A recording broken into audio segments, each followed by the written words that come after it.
இனிமே இது என்கிட்ட இருந்தா இது வயல் இல்ல, வெறும் சோப்பு. ஷீலா கல்யாணத்துக்கு வரமாட்டேன்னு சொன்னியாமே, ஏன்? ஏன்?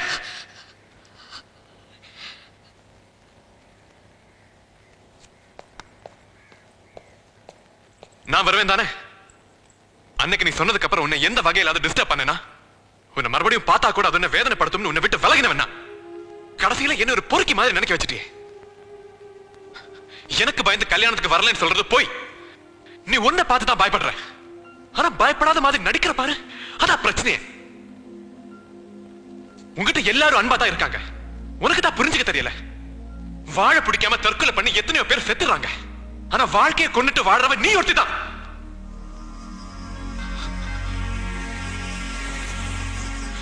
மனசுக்குள்ள கூட ஊமையா எப்படி நடிக்க முடியுதுனால? சாரி, கடைசியா சொல்றேன், என்னால உனக்கு எந்த பிரச்சனையும் இருக்காது. உன் மேல உனக்கு நம்பிக்கை இருந்தா கல்யாணத்துக்கு வா. இதை மீறி கல்யாணத்துக்கு வராம இருந்த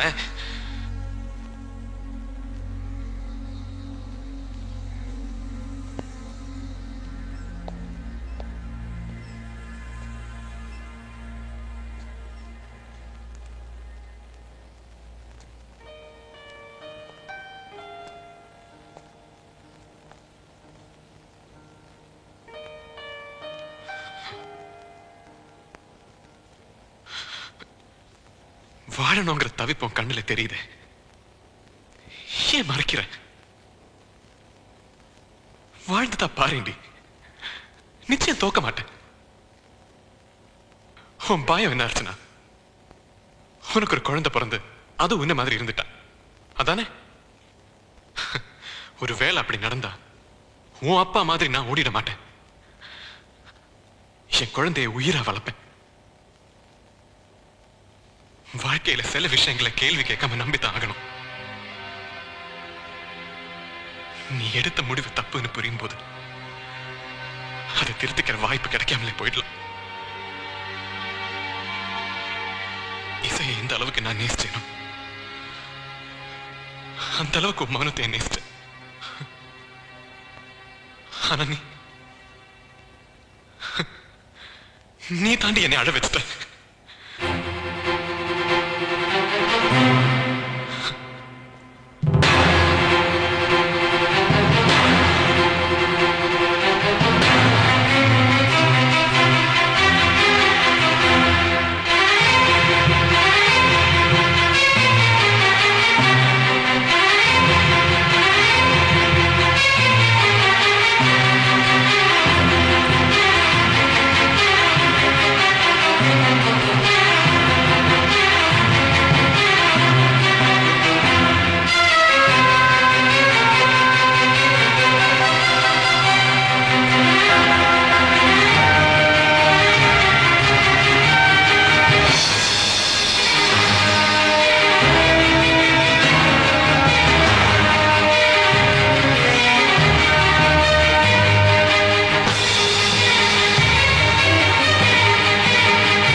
அன்புமிக்க மணமக்களே, திருச்சபையின் திருப்பணியாளர் முன்பாகவும் இத்திருக்கூட்டத்தின் முன்னிலையிலும் உங்கள் அன்பை நம் ஆண்டவர் முத்திரையிட்டு காத்தருளுமாறு இங்கு வந்திருக்கின்றீர்கள்.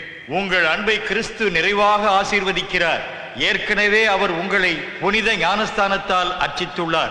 இப்பொழுது மற்றொரு திருவருட்சாதனத்தின் வழியாக உங்களுக்கு அருள் வளமீந்து நீங்கள் ஒருவருக்கொருவர் என்றும் பிரமாணிக்கமாயிருக்கவும் திருமணத்தின் ஏனைய கடமைகளை ஏற்று நிறைவேற்றவும் உங்களுக்கு ஆற்றல் அளிக்கிறார். எனவே உங்கள் கருத்தை அறிந்து கொள்ள திருச்சபையின் முன் உங்களை வினவுகிறேன். நீங்கள் இருவரும் முழு மன சுதந்திரத்துடன் திருமணம் செய்து கொள்ள எவ்வித வற்புறுத்தலுமின்றி இங்கு வந்திருக்கிறீர்களா? நீங்கள் மன வாழ்க்கை நெறியை பின்பற்றி வாழ்நாளெல்லாம் ஒருவரை ஒருவர் நேசிக்கவும் மதிக்கவும் தயாராயிருக்கின்றீர்களா? இருக்கிறோம். இறைவன் உங்களுக்கு அருளும் மக்களை நீங்களும் அன்புடன் ஏற்று கிறிஸ்துவின் போதனைக்கும் திருச்சபையின் சட்டத்திற்கும் ஏற்றபடி வளர்ப்பீர்களா? நீங்கள் திருமண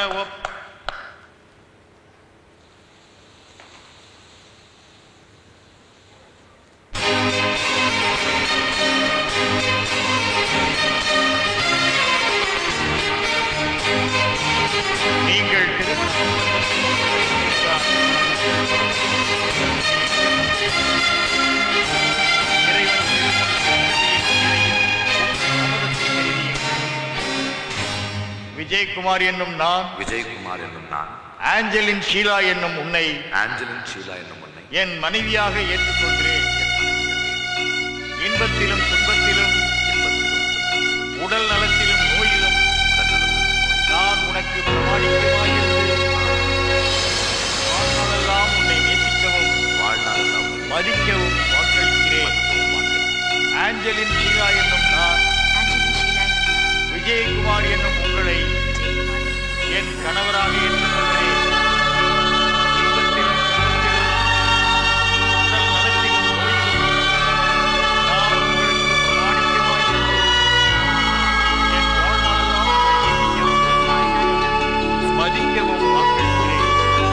திருச்சபையின் முன்னிலையில் நீங்கள் தெரிவித்த இந்த சம்பளத்தை ஆண்டவர் கனிவுடன் வெளிப்படுத்தி நம் ஆசையை உங்கள் மீது நிறைவாய் பொழிந்தருள்வாராக. இறைவன் இணைத்ததை மனிதன் பிரிக்காதிருக்கட்டும்.